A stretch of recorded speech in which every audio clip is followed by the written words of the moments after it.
જય હિન્દ દર્શક મિત્રો, આપ જોઈ રહ્યા છો તીર સમાચાર।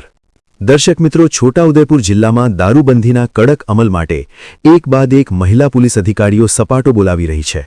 કરાલીના ઇન્ચાર્જ પીઆઈ દેવાંગી પંડ્યા બાદ હવે રંગપુર પોલીસ મથકના પીઆઈ જલ્પાબેન પંડ્યા બુટલેગરો સામે મેદાને પડ્યા અને દારૂની હેરાફેરી કરતી GJ27 CM 4430 નંબરની વર્ના કારને ઝડપી પાડી છે।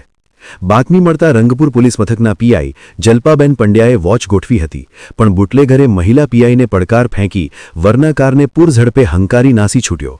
પીઆઈ જલ્પાબેન પંડ્યાએ કારનો ફિલ્મી ઢબે પીછો કરતા બુટલેગર કાર ચાલકના હોશ ઉડી ગયા। સમજી ગયો કે જો પકડાયો તો મારી ખેર નથી, અને એટલે કારને રોડની સાઈડમાં ખાડામાં કૂદાવી અંધારાનો લાભ લઈ કારમાંથી ઉતરી નાસી છૂટ્યો। પોલીસે કારમાં ચેક કરતા કારમાંથી ભારતીય બનાવટની વિવિધ બ્રાન્ડની વિદેશી દારૂની 1505 બોટલો અને ટીન મળી આવ્યા। પોલીસે ₹4.37 લાખનો દારૂ અને કાર મળી કુલ ₹6.37 લાખનો મુદ્દામાલ જપ્ત કરી ફરાર બુટલેગર કાર ચાલકને ઝડપી પાડવાના ચક્રો ગતિ